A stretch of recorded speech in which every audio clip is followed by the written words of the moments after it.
Okay, we're talking about solubility equilibria in this lecture. Sometimes slightly soluble substances will dissolve anyway to establish an equilibrium. When we say something is insoluble, it doesn't mean that it's completely insoluble. There's always a little bit that dissolves. And this can be quantified mathematically by using what's called the solubility product. And it's used to express how low solubilities and to predict how much of a marginally soluble substance will actually dissolve into solution.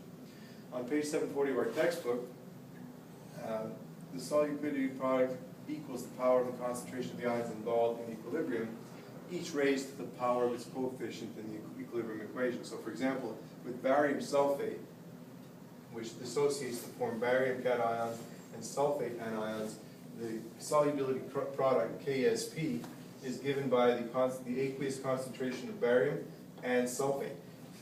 Solubility products are written just like any other equilibrium equation. The only thing is that very often, because the reactants are solids, they're not included in the equilibrium expression because they're assumed to be at a constant concentration. So solids and pure liquids are not included in the equilibrium equation. That's why most of the time you'll only see the products. Also, if something produces two ions, as it does in the case of 741B, silver sulfate breaks down into silver cations and sulfate anions, but there are two silver cations for every sulfate anion. So when you write the Ksp expression, the concentration of silver cations has to be raised to the power of 2 to properly represent the value of Ksp. Sulfate will also be raised to the power of 1 because there's only one sulfate anion produced for every dissolution of a formula unit of silver sulfate. For page 741A, we have barium carbonate. The Ksp is given by barium concentration times carbonate concentration, and it happens to equal 5.0 times 10 to the minus 9. Values of Ksp are usually listed in books like the CRC or in the index of a chemistry textbook. Now, how do we find Ksp if we're given the solubility of substance? In this case, in the problem on page practice exercise 742 on brown, we are asked to find the Ksp of magnesium hydroxide. Magnesium hydroxide is a base that's used in, for example, milk with magnesia. It will bring the pH of your stomach down to 3. It's a strong base, however, it's very insoluble. So in practice, it's not a strong base because it's not as available as something that dissolves completely. However, when you expose it to stomach acidity, the hydrochloric acid in our stomach uses up the hydroxide, and more magnesium hydroxide dissolves as is needed to bring the pH of your stomach back down to 3 in case you're suffering from indigestion. Anyway, we're told that the pH of the solution containing magnesium hydroxide is equal to 3.83. Sorry, the pH is 10.817. We're asked to find out the pH, the POH rather. We're told the pH is 10.17. It's a basic pH. So we have to find the POH and thereby find the hydroxide ion concentration, which we did here, 1.47 times 10 to the minus 4.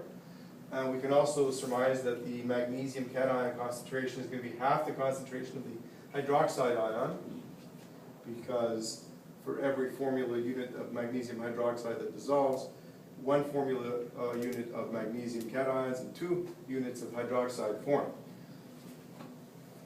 The Ksp formula is concentration of magnesium cation times hydroxide ion concentration squared. 2 numbers are entered. Don't forget to square the hydroxide ion concentration, and we get the value 1.7 times 10 to the minus 12. That's the Ksp for magnesium hydroxide. We can also do the reverse of what we just did. We can find the solubility of a substance from its Ksp. So, for example, question on page 743, the Ksp for lanthanum fluoride is 2 times 10 to the minus 19. What is its solubility? First, we show how lanthanum fluoride can dissociate into 1 lanthanum cation and 3 fluoride anions. We let X equal to lanthanum concentration. We know that Ksp is 2.0 times 10 to the minus 19. We substitute 3 values in there. Notice how the value here is 3x, because if X is equal to lanthanum concentration, then the fluoride ion concentration is going to have to be 3 times that. And don't forget to cube the value of the fluoride ion concentration, so that we get at the end 3x cubed times x. Well, 3x cubed is 3 times 3 times 3.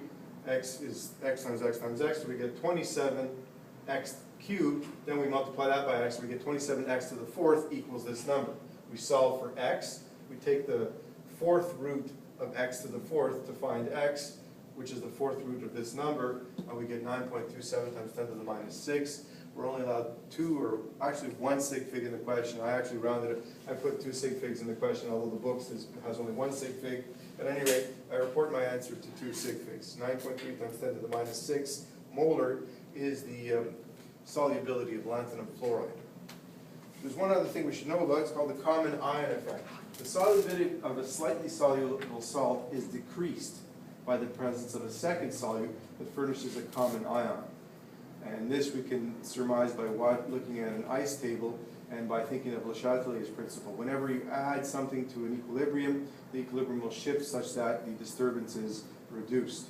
So if you add, for example, fluoride anion in the presence of lanthanum fluoride, it'll shift the equilibrium more to the left. So an ice table makes it easier to keep track of the various concentrations. Here we have manganese hydroxide dissociating to form manganese cations and 2 hydroxide ions.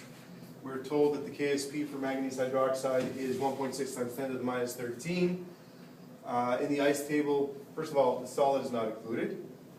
We assume X amount of manganese dissociates, and therefore 2 times that amount of hydroxide ion will also dissociate. But we already have 0.02 molar concentration of hydroxide floating around.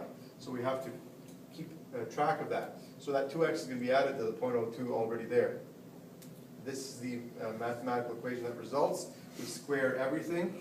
But before we do that, we assume that the value of x is a very small number, so that we can simplify this expression down to this.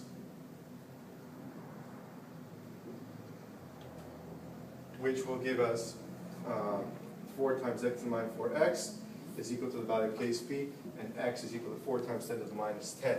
So the solubility of manganese hydroxide is 4 times 10 to the minus 10 molar. And you can see that the value of x is indeed very much smaller than 0.02, so our approximation is not unfounded.